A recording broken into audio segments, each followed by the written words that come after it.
नमस्कार, मी पंजाब डक. मी आहे माझ्या शेतामध्ये आणि हे गहू काढलेलं आहे. कारण की राज्यामध्ये मी म्हटलं होतं ना, 17, 18, 19, 20, 21च्या दरम्यान पाऊस सुरू होणार आहे. म्हणून ही माझा गहू काढला, कालच काढला आणि लगेच वाळू घातला. आणि राज्यातल्या सर्व शेतकऱ्याला सांगू इच्छितो की ज्यांचा गहू पणाचा काढायचा असेल, हरभरा राहिला असेल, तर तुम्ही काय करा, आज 16 आणि उद्या 17, आणखीन 2 दिवस आहेत. ह्या 2 दिवसामध्ये काढून घ्या. कारण की राज्यामध्ये 18, 19, 20 आणि 21च्या 4 दिवसामध्ये चांगला पाऊस पडणार आहे. काही ठिकाणी वारं सुटणार आहे, काही ठिकाणी गारपीट देखील होणार आहे.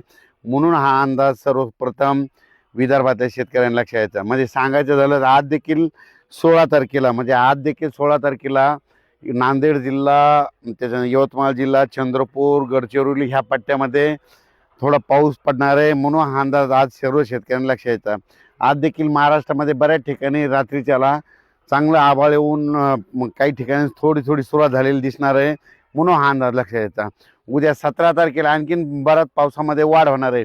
पण 18, 19, 20, 21च्या दरम्यान राज्यात चांगला काही काही भाग बदलत वेगवेगळ्या भागात पावसाळ्यासारखा पाऊस पडणार आहे. म्हणून हा अंदाज लक्षात यायचा. ज्यांचा गहू काढणीस आलेला असेल तर तुम्ही गहू काढून घेऊ शकता, हरभरा काढून घेऊ शकता, मका उघड्या असली तर ती झाकून ठेवू शकता. वीट उत्पादकांना सांगू इच्छितो की तुम्ही काय करा, उद्यापासून तुमच्या विटा झाकून ठेवा. कारण की चांगला पावसाळ्यासारखा पाऊस पडणार आहे. म्हणून हा अंदाज लक्षात यायचा.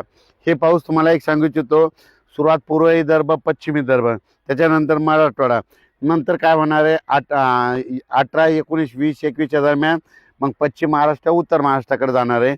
म्हणून हा अंदाज लक्षात यायचा. म्हणजे सांगायचं झालं तर हे पाऊस सांगायचं झालं तर महाराष्ट्रामध्ये दररोज एक दिवस प्रत्येक ठिकाणी येऊन जाईल. काही ठिकाणी जिथं पाऊस नाही पडला तिथं वारं तरी जोरात सुटणार आहे. ज्यांचा गहू जर हिरवा असेल तर त्याला तुम्ही काय करा, 1-2 दिवस पाणी देण्याचं टाळा. कारण की काय होईल, हिरवा गहू असेल तर तुम्ही पाणी दिल्याच्यानंतर वारं सुटल्याच्यानंतर ते पडू शकतं. म्हणून हे अंदाज लक्षात यायचा. त्याच्यानंतर सांगायचं झालं तर हे वातावरण चांगलं 21 मार्चपर्यंत असंच राहणार आहे. म्हणून हे लक्षात यायचं. म्हणजे काल देखील तुम्ही बघा, नायगाव, बिलोली, नांदेड जिल्ह्यामध्ये, धर्माबाद, तेलंगणाकडं, आदिलाबादकडं बऱ्याच ठिकाणी पाऊस देखील झाला, गारपीट देखील झालं. मी म्हटलं तर थोडी थोडी सुरुवात होईल, पण खरा पाऊस चांगला मात्र 17, 18, 19, 20च्या दरम्यान येणार आहे. म्हणून हे अंदाज लक्षात येतं. सगळीकडेच एकदा येत नसतो, दररोज वेगवेगळा भाग धरतो. म्हणून हेच देखील सर्व शेतकऱ्यांनी लक्षात येतं. हे अवकाळी पाऊस आहे. अवकाळी पावसामध्ये विजेचं प्रमाण जास्त असतं, पुन्हा गारपीट देखील होऊ शकते. म्हणून हे देखील लक्षात येतं. मग नेमकी गारपीट कुठं होऊ शकते तर तुम्हाला एक माहिती असं सांगतो. एखादी जर नदी असली, त्या नदीच्या बाजूला तिकडून 1 किलोमीटर आणि इकडून 1 किलोमीटर त्या पट्ट्यामध्ये कधी बी गारपीट होऊ शकते. म्हणून हे एक लक्षात येतं. एखादा कॅनल असला तर कॅनलच्या बाजूला दोन्ही साईडनं 1-1 किलोमीटरच्या अंतरानं त्या पट्ट्यामध्ये गारपीट होऊ शकते. जिथं डोंगराळ जमीन आहे, हलकी जमीन आहे, तिथे गारपीट होऊ शकते. पण गारपीट सगळीकडे होत नसते. म्हणून हे देखील सगळ्या शेतकऱ्यांना लक्षात यायचं.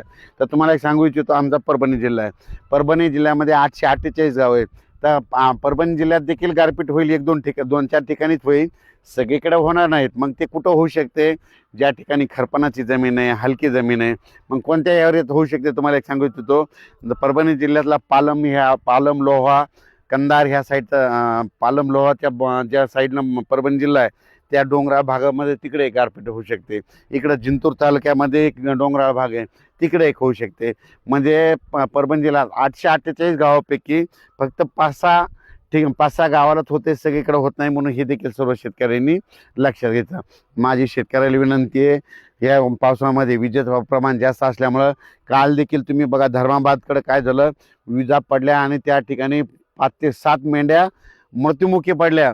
म्हणून माझी शेतकऱ्याला विनंती आहे की तुम्ही घरी येताना रात्री त्याला पाऊस सुरू झाला आणि तुमचे जर बैल लिंबाच्या झाडाकडे असेल तर झाडावर वीज पडते. म्हणून माझी सर्व सगळ्या शेतकऱ्याला विनंती, पाळीव प्राण्याची काळजी घ्या. अचानक वातावरण बदल झाला तर उद्या लगेच परत एक मेसेज दिला जाईल. धन्यवाद.